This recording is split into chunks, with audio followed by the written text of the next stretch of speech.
Skill 2 and good evening everyone. Welcome back to MSBS Weekly Guided Meditation by Phra Goh. Today is the 21st of March 2023. It's good to see new viewers on this platform. MSBS is very grateful to have Bhante Adhibalo back with us. Bhante was born on July 14, 1985 and was ordained under the Theravada tradition of Thai Dhamma sect, Santi Forest Monastery, Johor in Malaysia in 2008. Bhante is currently the religious advisor to Buddhist Youth Network Singapore. Correct, Bhante? Yep, that's right. Okay. Bhante will be continuing on the very chim topic, Majjhima Nikāya 138. On analysis Uddesa-vibhaṅga, is it? Yeah, that's right. Yep. Yeah. Bhante will be leading the homage to the Buddha and taking a 5 precept for Buddhists. Now let's compose our mind, put our palms together and welcome Bhante. What is you, Bhante? Okay, thank you, Terence, for the intro. We'll wait for him to set up the share screen. Okay, first we pay respects to the Buddha by giving 3 bows. First bow, second bow, and the third bow.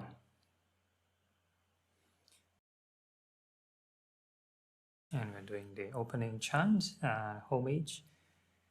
Namo tassa bhagavato arahato samma sambuddhassa. Namo tassa bhagavato arahato samma sambuddhassa. Namo tassa bhagavato arahato samma sambuddhassa. 3 refuges. Buddhaṃ saraṇaṃ gacchāmi. Dhammang saraṇaṃ gacchāmi. Sanghang saraṇaṃ gacchāmi. Dutiyampi buddhaṃ saraṇaṃ gacchāmi.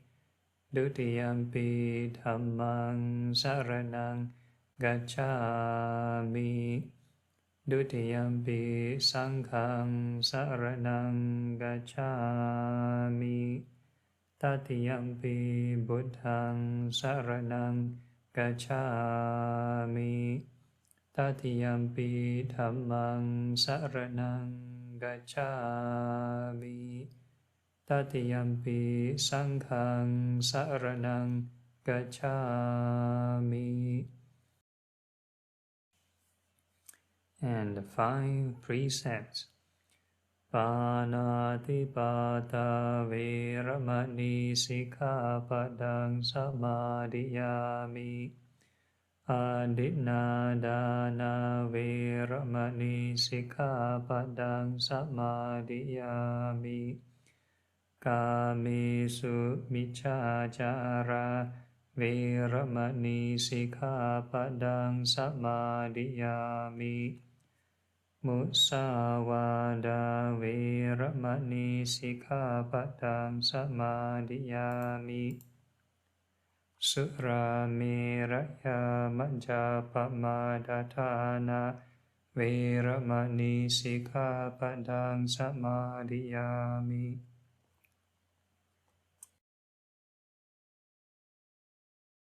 Sadhu, sadhu, sadhu.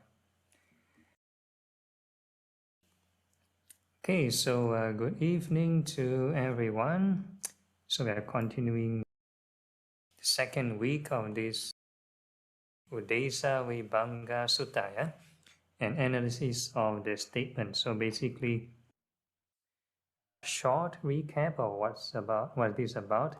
The Buddha made a short statement, supposedly like a Dhamma talk, probably like less than a minute. Then he left without explaining what does that statement mean. So basically this is puzzle solving or a riddle for the monks to scratch their heads. So I'm just going to read through what is the statement that the Buddha made. So the Buddha made this statement: a monk should investigate in such a way that his consciousness neither externally scattered and diffused, nor internally positioned.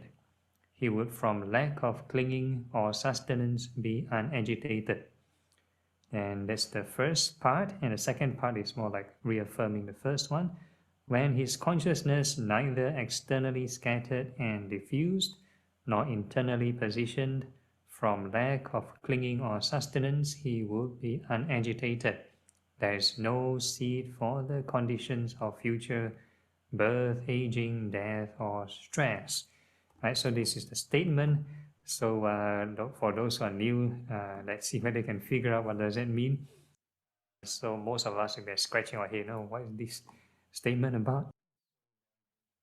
The Buddha left without explaining what does this statement mean. So the monks were really confused, and they decided to look for the next best alternative, which is this Venerable Maha Kaccana, which is the foremost in explaining what the Buddha gave short statements. So he's the monk best fit for the job. So let's move on to what he has said so far.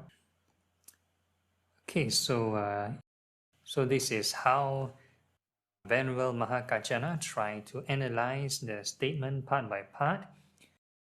The first part is, what is this consciousness, scattered and diffused? What does it mean?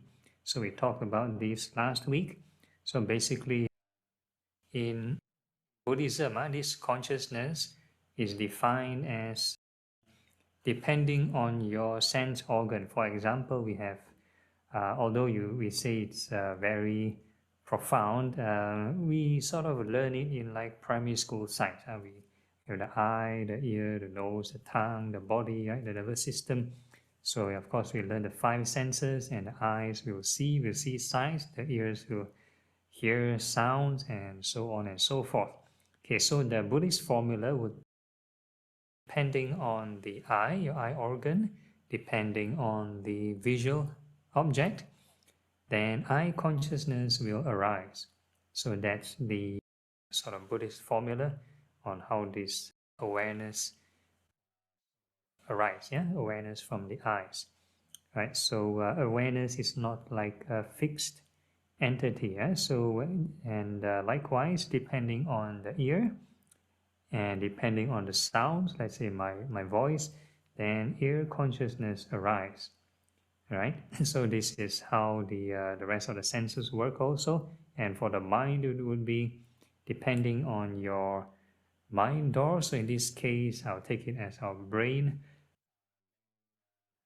We have the mind objects, which are the thoughts. Then when we are aware of that thoughts, then mind door, mind consciousness arise.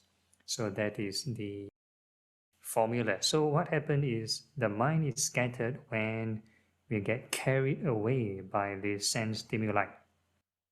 So if we see something nice, let's say the design is too beautiful, then we get carried away. Wow, so nice. And then either we have greed or hatred, or we don't like the design, we have hatred. By having these two, then the mind is scattered. So the mind will go into the trap of dramatizing or over-dramatizing. Skilled meditator will just see and that's it. Unskilled meditator will see and then drift and think of story after story, drama series after drama series, and that's how we scatter the mind. I'll just read from this statement. There's the case where, having seen a form with the eye, consciousness follows the drift, flows after the theme of the form, is tied to the attraction of the theme of the form, is chained to the attraction of the theme of the form, is fettered and joined to the attraction of the theme of the form. Very repetitive. Consciousness is said to be externally scattered and diffused. Yeah, so when we are attracted to something, we get pulled away by something, get chained to something, then that is a scattered consciousness or scattered mind. So that's the definition of the term scattered. Okay, then let's move on to the next slide. So same with all the other senses, not just your eye, hearing also, maybe nice sounds, maybe the music or whatever it is, you like it or you don't like it. And then same with smells, taste, touch, and thinking, your intellect. So all these are the six sense media with the six sense objects with the six sense consciousness. So that's how the mind, when we sort of react with those sense stimuli, then the mind will get scattered. So this is the first statement. Easy to understand? Okay, this point? Quite straightforward, eh? Okay, I move on. So this is just presenting what is suffering. Haven't presented any solution yet. Okay, so then the next one, and how is consciousness said not to be externally scattered and diffuse? So this is presenting end of suffering. But interestingly, the sutta never present the path leading to the end of suffering. He just mentioned what is suffering and what is not suffering. So this is presenting what is not suffering. Okay, there is the case where having seen a form with the eye, consciousness does not follow the drift of the theme of the form, is not tied, not chained, not fettered, or joined to the attraction of the theme of the form. Consciousness is said not to be externally scattered and diffused. So this is how to prevent the mind from being scattered. That is not to get enticed or not to get overreactive with the sense stimuli. And same with the other senses. Whatever you hear, smell, taste, touch, and think. Cognize an idea of the intellect, and the consciousness does not flow, does not fetter, and so on. Then this is how consciousness is said not to be externally scattered and diffused. So the profoundness of these statements or this analysis is that it's because they never present the path. So there's no methodology on how to do not follow, not to get chained. This is where this lesson comes in. So I will add on to this Venerable Mahakachana's statement. So basically I'll use the most common denominator, use the Noble Eightfold Path. So to prevent this clinging, we have to use right thought. Right thought, very important to counter craving. Thoughts of non-greed, thoughts of non-hatred. So in our meditation routine, we have thoughts of loving kindness to overcome aversion, and then thoughts of impermanence to overcome this greed and delusion at the same time. So this is how we slowly reduce and not cling, and slowly detach. So that's the whole idea. Okay, let's move on to the next slide. The next statement is talking about a different state of mind. So earlier on is about the mind scattered when the mind is not in concentration.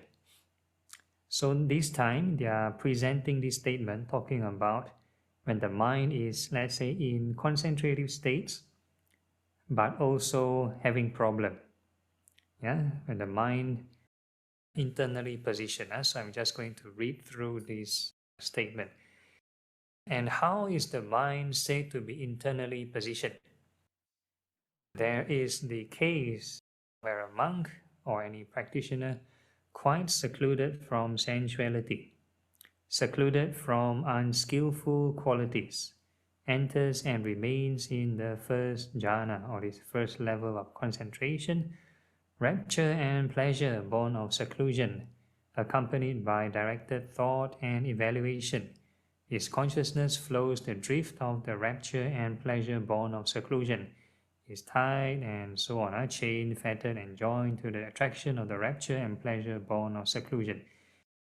So this is the common problem. Many meditators, they experience something nice, something pleasant in the meditation, something peaceful, then they want to stay there. They want to stay there forever. Very nice, very shook. They just want it to be there, right? So this is being tied. So it's, in a way, it's still kind of a trap. So even though it's nice, but the inner habit of clinging is still there. So when the concentration is gone, that habit of clinging will cling to something else. We'll cling to something else. We'll cling to more sensual stuff, normal sense stimuli. We're going to read through the first statement.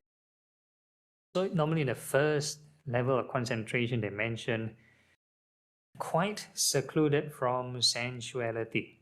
So this is the first quality.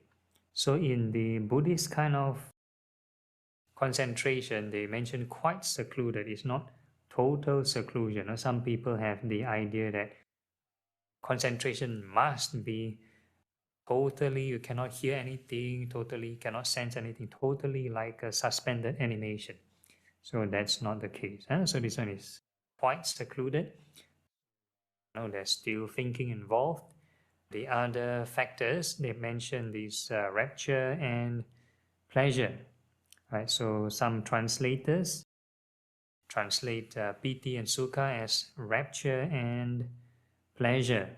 Right? The most common term I will use is joy and happiness. So the Pali is piti, joy, and sukha means happiness. First jhana will have these emotions accompanied by directed thought and evaluation. So this is the vitaka and vichara, and directed thought and evaluation. That means there are certain thought processes in the mind. So these are the factors of the first jhana. Some formula may include this thing called one-pointedness of the mind in the jhanas. And this one-pointedness of the mind usually is not found in the most of the suttas, probably except for one, and that singleness of mind is mentioned by Venerable Sariputta. Is only mentioned by Venerable Sariputta. The rest of the formula for jhanas somehow never mention this one-pointedness or singleness of mind. For the second jhana, right? So, or further with the stealing of directed thoughts and evaluations, he enters and remains in the second jhana. Rapture and pleasure born of concentration, unification of awareness free from directed thought and evaluation, internal assurance. His consciousness flows the drift of the rapture and pleasure born of composure, and the same tied to, chain, fettered, joined to the attraction of rapture and pleasure born of concentration. So in the second level of concentration, has the same rapture and pleasure, same joy and happiness, just that there is no more accompanied and directed thought and evaluation. So there's no more vitaka and vichara. My interpretation would be this background cluttering thought processes will be gone in the second level. There are some people may interpret this directed thought and evaluation would be bringing the mind back to the meditation object, and they keep thinking of the meditation object. So they believe first jhana we are thinking, second jhana no more thinking. Don't need to think of your meditation object anymore, right? So that's how some people interpret. But for what I interpret, it will be it's a natural filter when the mind gets purer. This cluttering process will not happen in the second jhana, but thinking is still there. One still needs to maintain this right thought and right effort, right mindfulness. One still needs to keep preventing yourself from being tied. Once a lot of meditators have this idea, okay, don't think in meditation. So right from the bat, they never enter any concentration and they don't think. They'll be tied to sensual pleasure. Any nice sensation that comes, it can be sleepiness, it can be daydreaming, it can be fantasy or worry. So the mind will be tied to these sensual thoughts. But if let's say a person is in concentration, okay, nice stillness of mind or nice pleasure or happiness, then you stay there, then the mind will be tied to this concentration, right? So the way out, not to be tied, is to sort of keep reflecting, need the right reflection. Okay, next. Or further, so this is talking about the third level of concentration. Okay, this sounds a bit dry, but hopefully in our meditation later, we may experience some of these levels of concentration. With the fading of rapture, he remains equanimous, mindful and alert, senses pleasure of the body, enters and remains in the third jhana, of which the noble ones declare. Equanimous and mindful, he has a pleasant abiding. His consciousness follows the drift of the equanimity and pleasure. Is tied to chain, fettered, joined to the attraction of the equanimity and pleasure. So from this statement, most of the statements we read from the sutta, we call this stock formula recitation. So through many, many years of oral tradition, the compilers and editors or the reciters, they try to make things easy for memory. So they create certain similar, we call stock formula. So if they want to mention about this third jhana, they will just copy and paste these wordings. But if you can see from here, you can see a bit out of context. First is you see things like the noble ones declare, equanimous and mindful. First is praised by the noble one. Secondly, at the end is mentioned is tied, chained, fettered. So is this praised by the noble ones? You have this issue here. So what it means that in the third jhana, one will experience these two factors. One is this emotion of pleasure, which is sukha, happiness, and the other emotion is equanimity. So these are the two factors in the third jhana. So if a person stays in that emotion and they want you to stay forever and they find it very nice, then they are tied, chained, fettered to that equanimity and pleasure. All right, so this is the third jhana and eventually the fourth jhana, or further with the abandoning of pleasure and pain. As with the earlier disappearance of elation and distress, he enters and remains in the fourth jhana, purity of equanimity and mindfulness. Neither pleasure nor pain. His consciousness follows the drift of the neither pleasure nor pain. And is tied, chained, fettered, joined to the attraction of the neither pleasure or pain. The mind is said to be internally positioned. So when the mind is even in the fourth level of concentration, supposed to purify this mindfulness, and yet one still can get trapped. One still can get chained to this state of mind. So this is what is mentioned, internally positioned. So that's the definition of internally positioned. So without analyzing this, when we read internally positioned, like sounds like a good thing like that. Mindfulness, keep the mind within the body, like sounds like very good. But once you analyze a statement, or once the statement is being analyzed, it's not a good thing. Mind internally positioned, that means you'll get trapped. So the mind scattered outside, you get trapped. The mind focused inside also can get trapped. So both is not a good thing. Externally scattered, not a good thing. Internally positioned, also not a good thing. Let's see what does the solution entail. And how is the mind not to be internally positioned? The same formula, copy and paste, right? When a person enters the first jhana, all the emotions or the factors that appear in the first jhana, his consciousness does not follow the drift of the rapture and pleasure, born of seclusion. Is not tied, not chained, not fettered, or joined to the attraction. So this is not internally positioned. So that's the sort of the end of suffering. If you want to talk about in terms of the Four Noble Truths, so they're just presenting the problem and the end product was the solution. I mean the end of suffering. But they never mention the path, right? They never mention what to do, how to do not internally position the mind. Never mentioned. Same for the second jhana, the same thing, all the emotions from the second jhana, his consciousness does not follow the drift. Yeah, that's how you not internally position the mind in the second jhana. Next. And similarly for the third jhana, the copy and paste, equanimous, right? And this happiness of the third jhana, do not follow the drift into this equanimity and pleasure. So that's how you not internally position the mind in the third jhana.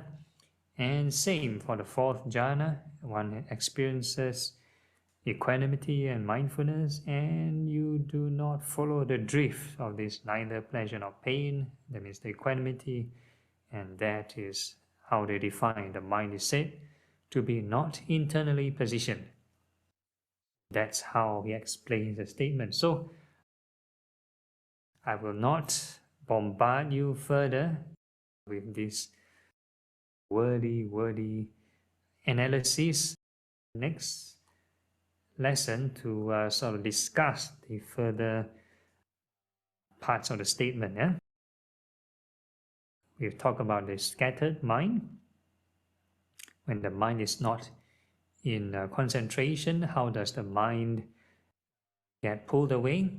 And when the mind is not in concentration, how not to get pulled away? And when the mind is in concentration, how does the mind get pulled into the concentration? And how does the mind not get pulled, not get fettered into the concentration? So basically that's the statements covered so far. And the way I summarize it, hopefully makes it simple or simplify it. Anyone here has anything you want to ask or clarify? No? Okay, very simple, easy to understand. All right, very straightforward. How about the comment section on the Facebook?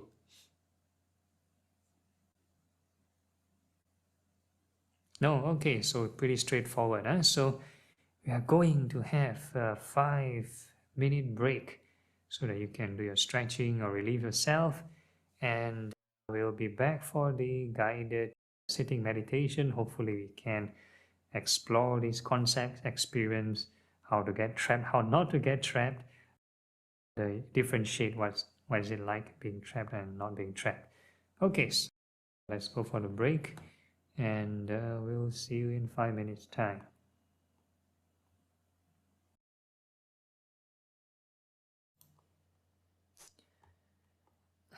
Okay, let's wait for the rest to return.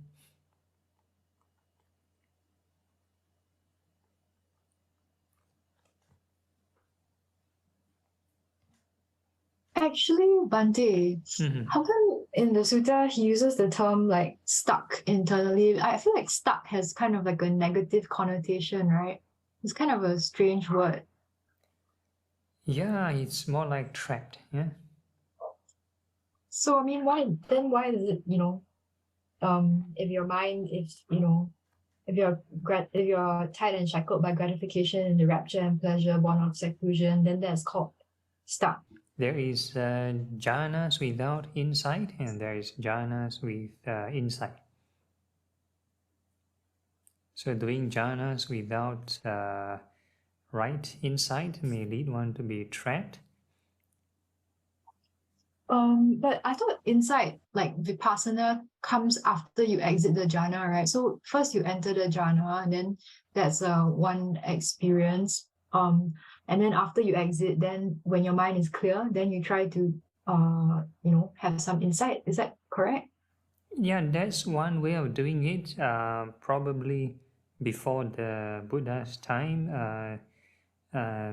most meditators may do samatha, it's just purely samatha.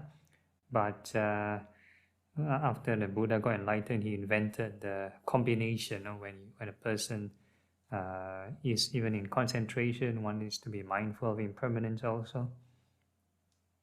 Okay. Hmm.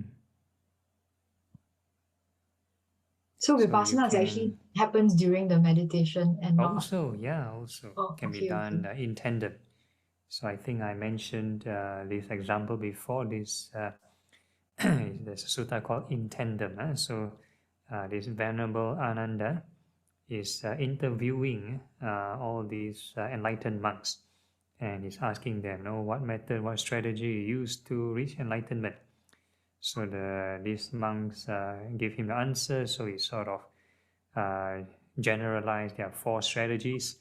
So the first strategy, they do samatha first, do concentration, then later on the exit, and they do insight, then they go enlightened. So like what you mentioned earlier, they do it separately.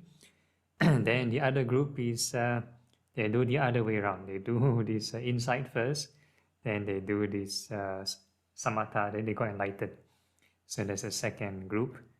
So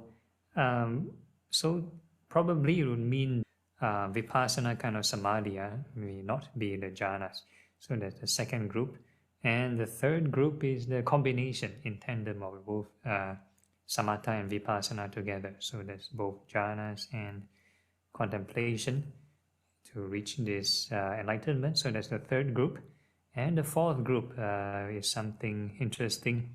They have the doubt in the Dhamma, and they keep asking and asking until they reach enlightenment. So it's a bit like the Zen kind of koan. Yeah. Okay, thank you, Bhante. Okay, no problem. So this opens up this plethora of strategies. Okay, anyone else? Any questions?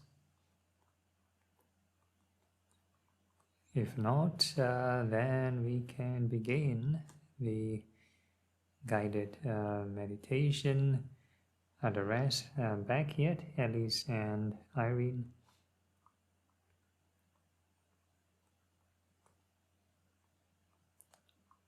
Okay, so we just start anyway. Find a comfortable sitting position. Make sure your back is upright and the rest of the body relaxed.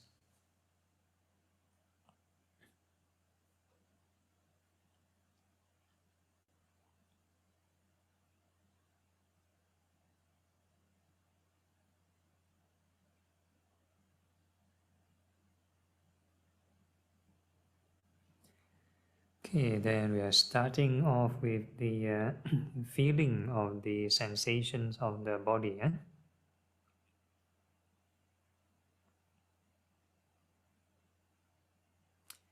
So from head to toe, whatever sensation you can detect, then we wish them well and happy. So there's no need to visualize. Try to reduce or cut down the amount of sense doors being involved. You just tackle one thing at a time. So even though the area of attention is sort of within the body, it's still considered the fringe of scattered mind.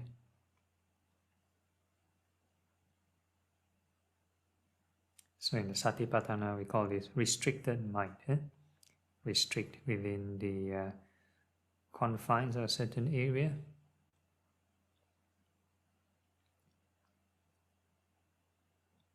So the 4 elements sensations would be the earth, fire, wind, and water. Earth would be any hard or soft sensations. Fire would be hot or cold. Wind would be any kind of movements, fast or slow movements, and water, moist or dry. So there's no need to deliberately create those sensations. We let them appear naturally by themselves. So there's no need to fight them, no clinging, no pushing away. So when they arise, what we do is we wish them well and happy.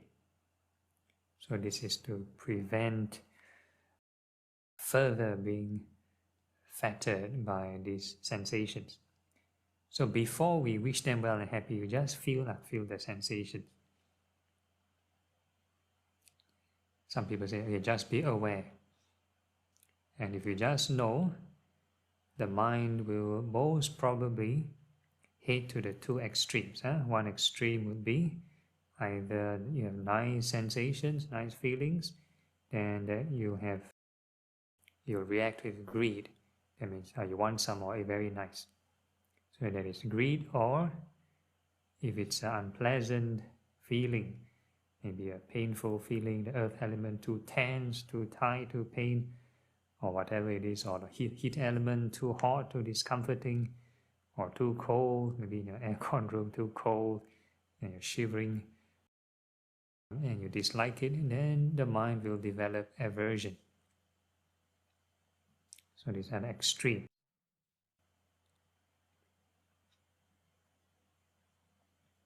So what we are doing is slowly bringing the mind back to the middle. So whatever sensation that appear, we are going to wish them well and happy.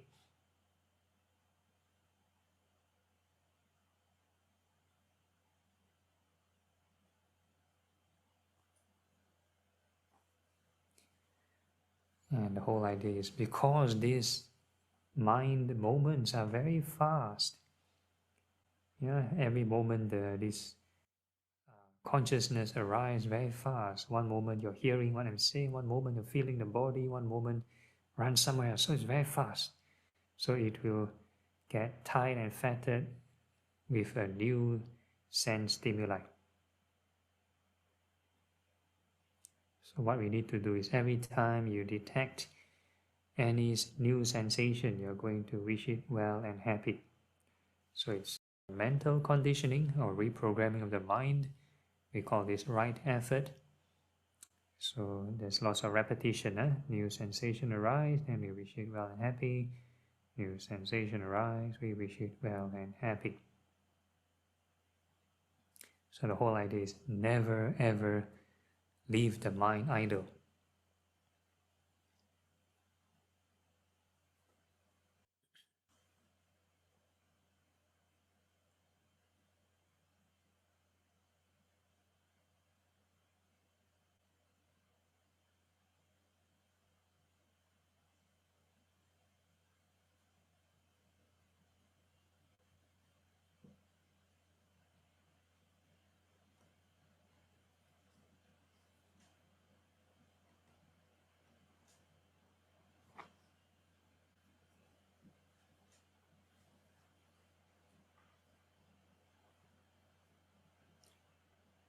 So the mindfulness of the four elements is called mindfulness of the body. Whatever feelings they may have, the sensation, pleasant, unpleasant, or neutral, we wish them well and happy. So there's mindfulness of the feelings. So the more we are at peace with all these sensations and feelings, then the mind, by right now, should settle down. If we do it correctly. So we take note whether the mind is calmed down, so there's mindfulness of states of mind. If the mind is not calmed down, that means it is being fettered, being scattered.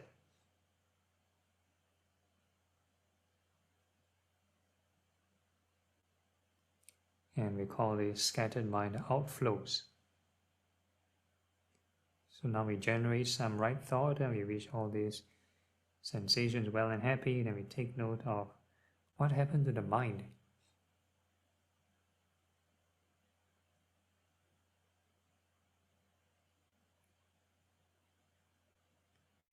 And if let's say we do cling on some random thought or some daydreaming or some worry, then we also can observe, how this mind gets tied, gets fettered. So there's a comparison.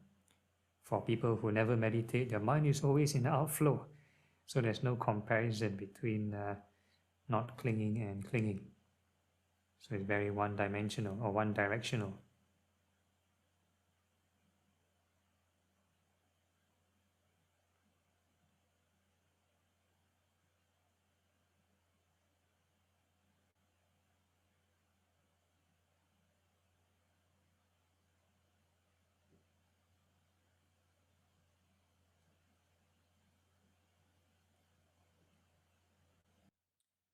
Okay, and we are going to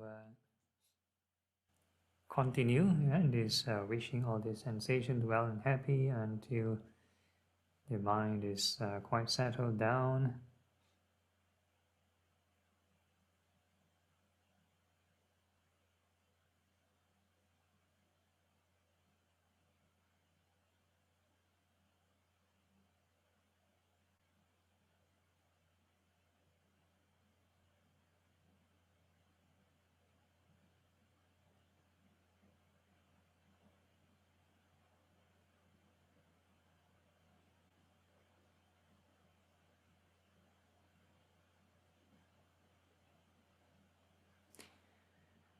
If you find your mind quite settled down, then we can take note of this state of mind. So currently this state of mind, probably no insight yet, no jhanas, no insight, it's just, we call this the baseline emotion. This is a restricted form of loving kindness.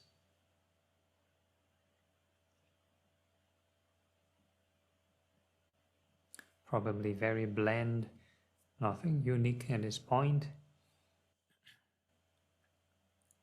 So the emphasis is on to remember the emotion. This is going to be an emotional journey.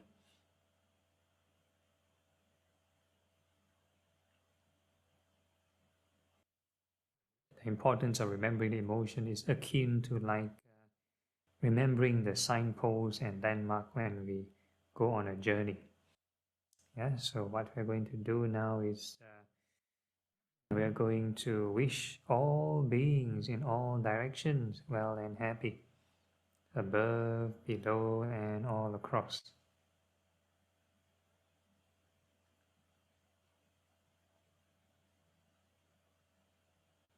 So there's no need to push the mind, there's no need to visualize. The whole idea is less sense door, the better. So what we are going to do is we are perceiving all beings as the four elements. All beings are made of the four elements. Whenever we detect any sensation, near or far, we are going to wish all beings well and happy. Detect a new sensation arise, we wish all beings well and happy. New sensation arise, may all beings be well and happy.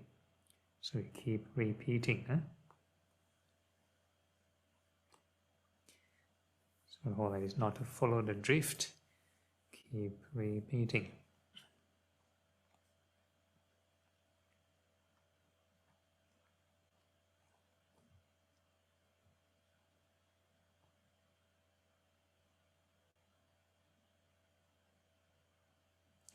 So in order for this to work, we are practicing this boundless loving kindness.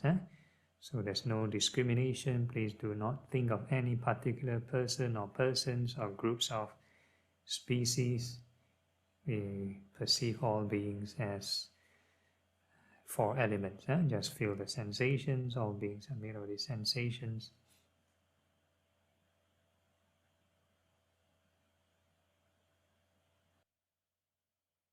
And we keep wishing all beings well and happy with every sensation appearing.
one keeps repeating this, wishing all beings well and happy,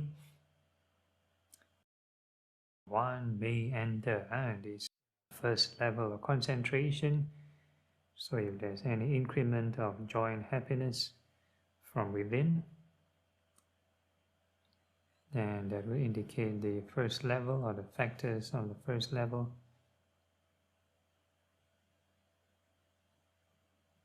And regardless of what you experience, keep on wishing all beings well and happy.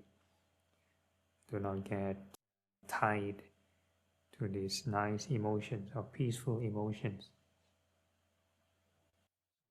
Take note with KIV, we know it's there. We acknowledge the signpost, this demarcation is there, but we keep traveling the path. We don't suddenly park halfway and stop traveling.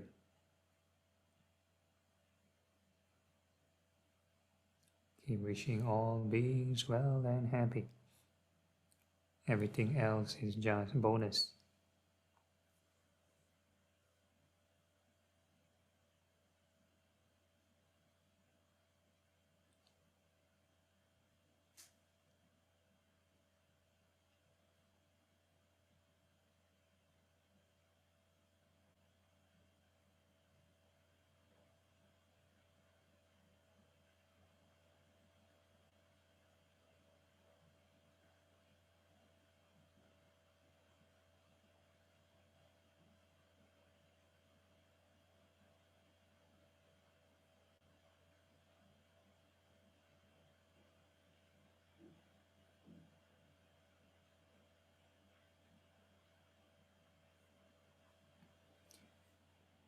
So the next aspect will be combination of both samatha and vipassana. So this is where the in tandem comes in. So we're going to reflect on how to cultivate a more unconditional loving kindness without so much attachment. So we're going to shake off this attachment with impermanence. So all these sensations, we observe how they arise and pass away every moment. And in the mind, we can sub-vocalize also. Aside from just observation, we can mentally keep repeating, this is impermanent, or whatever label that's associated with impermanence, change, rising, falling, inconstant. Just pick your favorite. The whole idea is keep repeating.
Let's say the more we keep reflecting on impermanence, and if that joy and happiness start to disappear, and one may experience this like a neutral emotion.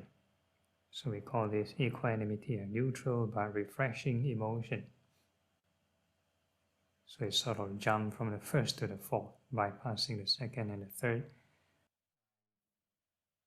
So this equanimity is the combination of the jhanic equanimity and also the vipassana equanimity. Regardless of what you experience, keep on reflecting on impermanence. Do not get stuck. Do not park halfway or don't langa into this equanimity. Emphasis on traveling the path. Keep on reflecting on impermanence. Everything else is just bonus.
Then we are now switching to the second sublime state, which is compassion. So for compassion, overcome cruelty, and we are going to wish all beings may they be free from suffering. So similarly, we are using the non-discriminative approach. No need to visualize or imagine any group of beings. All beings will cling to this 5 aggregates, to these sensations, and they'll suffer because of it. Whenever we detect any sensation, we wish all beings free from suffering. So new sensation arise, wish all beings free from suffering. New sensation arise, may all beings be free from suffering.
So if the more we keep wishing all beings free from suffering,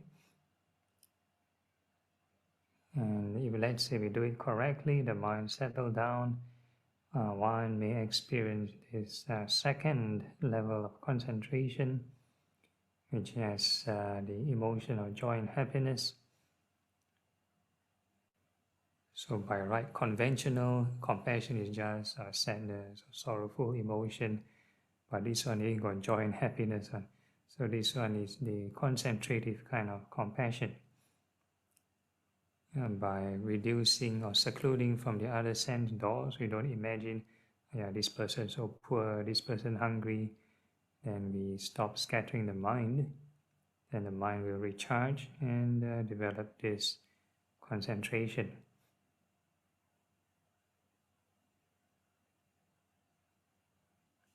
And regardless of what you experience, keep traveling on the path. We wish all beings free from suffering.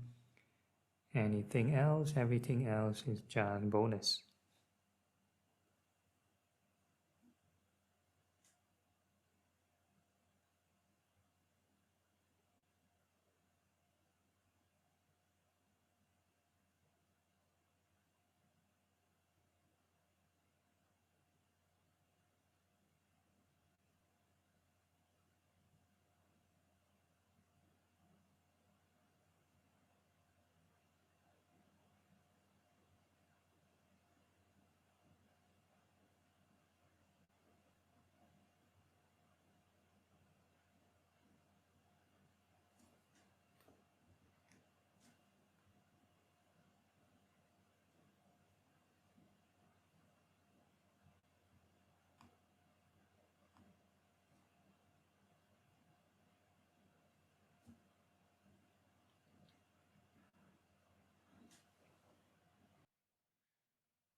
Okay, and now we're going to add some insight, some of the wisdom, and we're going to reflect how to truly overcome suffering and practice real compassion, that is to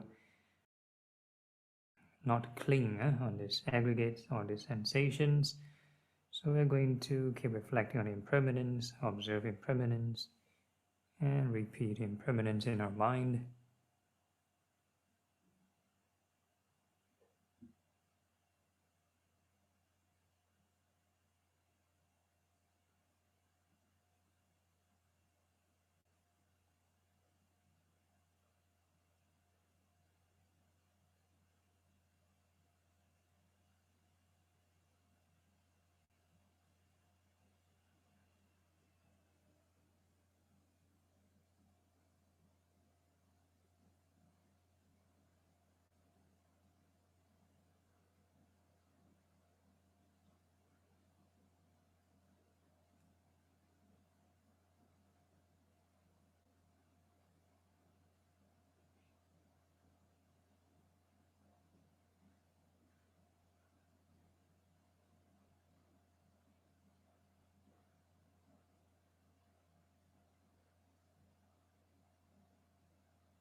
Okay, and if that's joy and happiness again start to disappear, and you do not experience the equanimity from before, one may experience a kind of spaciousness or a kind of blankness. So the combination of this compassion and impermanence may lead one to this state of mind called the perception of infinite space. So regardless of how nothing or blank or spacious you think it is, continue to keep reflecting on impermanence, or try to observe impermanence. Keep traveling on the path, and everything else is just bonus.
Okay, then we are going to switch to the third sublime state, which is appreciative joy. So for appreciative joy, we are going to rejoice in the accomplishments of all sentient beings. So similarly, by using the non-discriminative approach,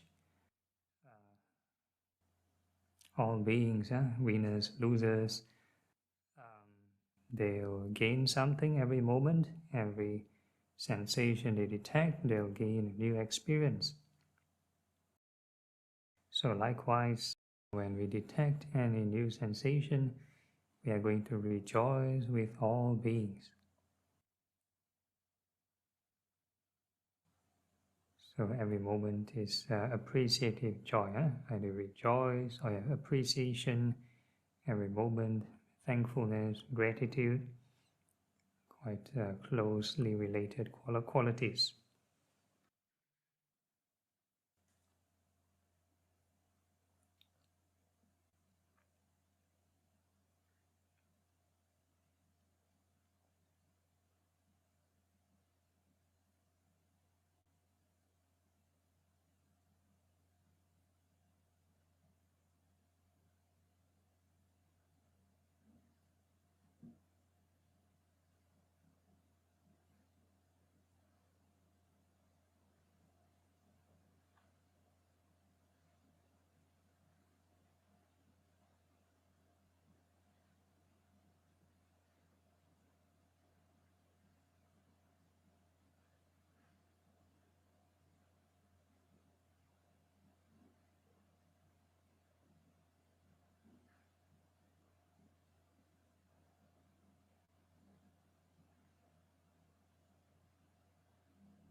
Okay, so the more we rejoice with all beings, the mind should settle down and one may experience the third level of concentration, which is denoted by the emotion of happiness. So it's a different kind of pleasant emotion from the first two. So it's a happiness, there's no joy. Although we are rejoicing, there's no joy. And a bit of equanimity.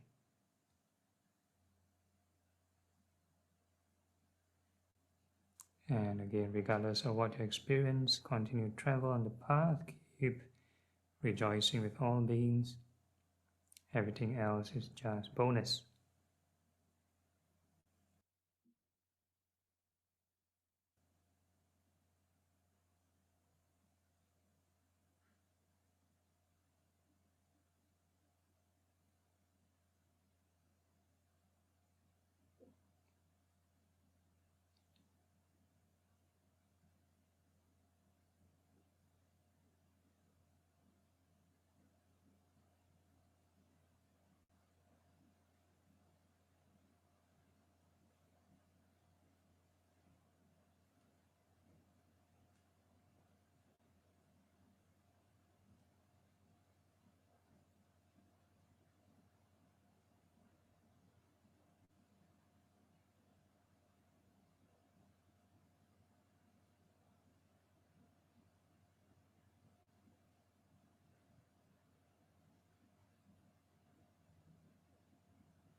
Then we're going to add some insight, some wisdom, and we're going to reflect that all beings will eventually be separated from what they have achieved. Yeah. So whatever sensations we experience, they don't stay with us forever. And the sensations, they come and go. So every moment we keep reflecting on this impermanence of all these sensations, how they arise, how they pass away.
And similarly, if that happiness starts to fade away,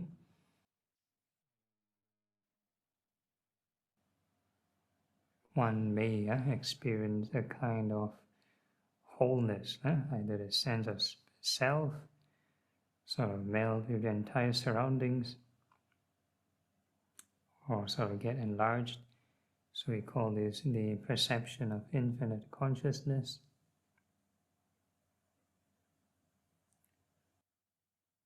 And same thing, regardless of what you experience, continue to travel along the path, keep reflecting on impermanence, everything else is just bonus.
Then we are now shifting to the fourth sublime state, which is equanimity.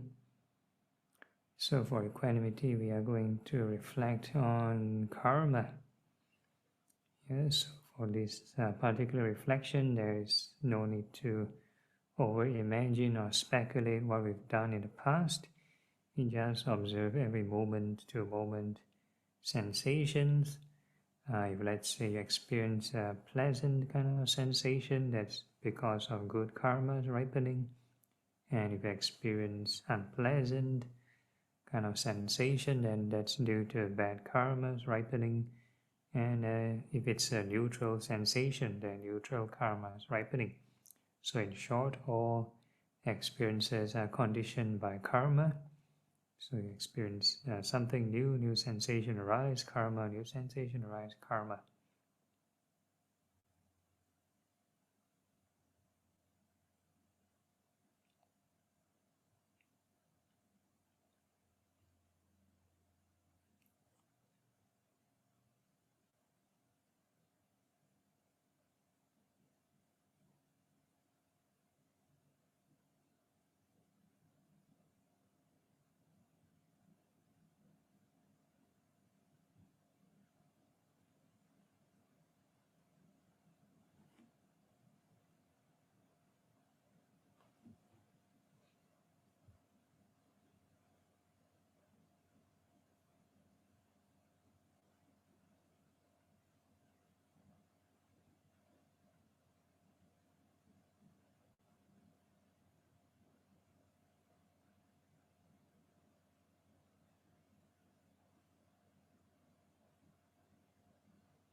Okay, and if let's say a person is sort of at peace with the karmas, we keep reflecting on karmas every moment, and the mind will settle down into the fourth level of concentration, which is denoted by the emotion of equanimity.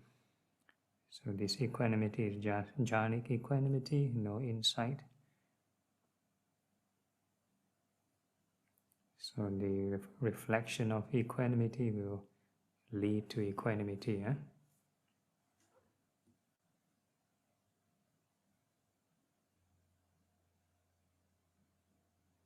And the same thing regardless of what you experience. Just keep traveling on the path, keep reflecting on the karma. Concentrated states are also karma and producing karma. And everything else is just bonus.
Okay, and now we're going to add some insight to the practice.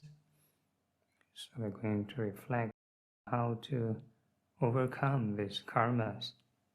Good karma ripen, feel nice, then get happy. Bad karma ripen, then we feel sad. So we're always like mood swing, a roller coaster. So to overcome these karmas, we need to be mindful of the impermanence of all feelings.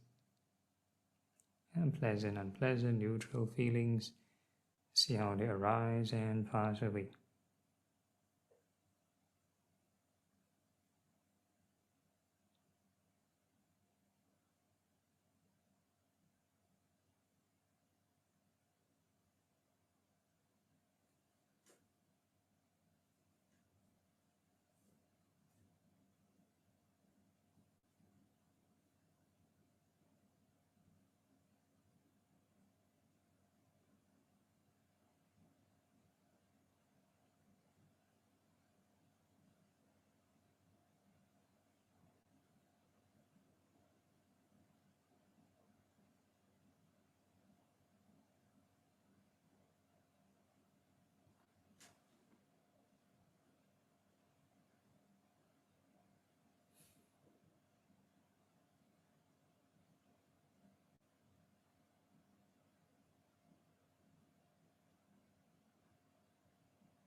Okay, and if that equanimity from earlier sort of transformed to something else, no joy, no happiness, right?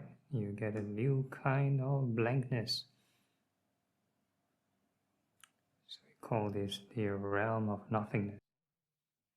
So no matter how blank you think it is, continue to travel the path. Keep reflecting on impermanence. Everything else is just bonus.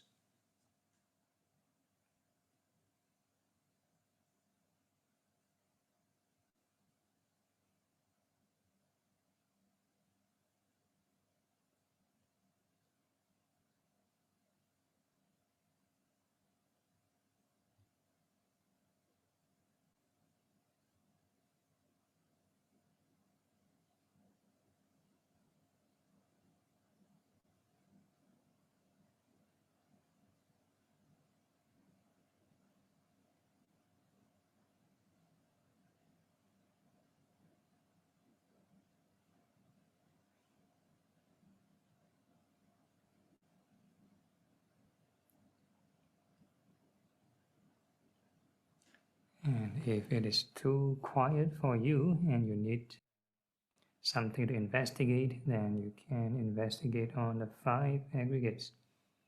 So the sensations are the forms, the 4 elements are the forms. That's the first aggregate. And on top of that, we talk about mindfulness of feelings. That's the feeling aggregate. So they come together. And together, there's also the third aggregate, which is perception. All the labels you give, you call this earth element or the fire element. Is a pleasant, unpleasant feeling. All the terms and labels come from your past experiences, past memory, and that's part of perception.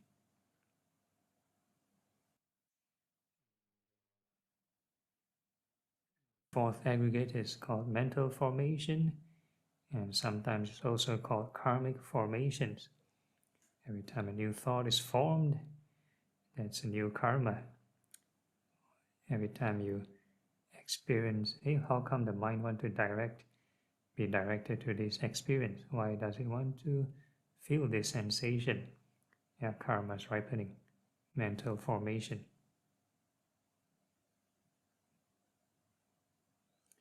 And when you pay attention to something, that's consciousness.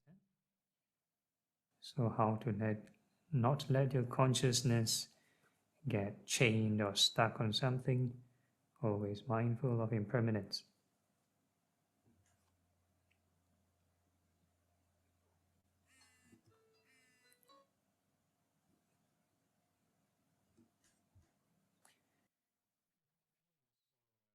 Time constraint before we conclude the session, same gentle reminder from the Karaniya Metta Sutta.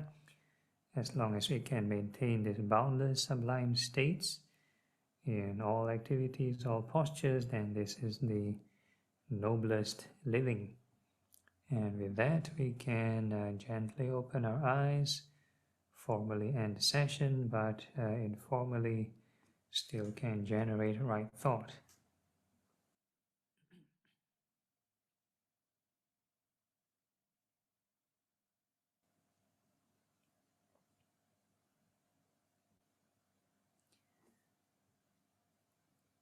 Okay, everyone all right? And the rest, nights out already, nights off. Okay, any issues, any problems? Okay, if no issues, then we can move on to the closing chant. Dedication of merits. Akasata ca bhumata devanaga mahitika punyang tang anumoditva cirang rakantu loka sasanang etavata ca amhehi sampadang punya sampadang sabbe deva sabbe bhuta sabbe sata anumodantu sabba sampati siddhya. And dedicating merits to the departed. Idang me nyatinang hotu sukhita hontu nyatayo. Idang me nyatinang hotu sukhita hontu nyatayo. Idang me nyatinang hotu sukhita hontu nyatayo. And aspiration. Imina punya kamena mame bala samagamo. Satang samagamo hotu yavani bana patiya. Sadhu, sadhu, sadhu.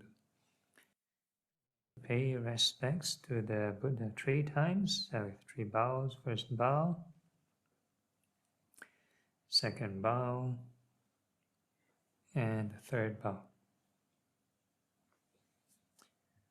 All right, that's the end of the session. Any announcements from Terence? Not, then good night, everyone. Thank you. Okay, good night. Thank you, Bhante. Good night, No everyone. problem, good night. Thank you, Bhante. Good night. No problem, good night.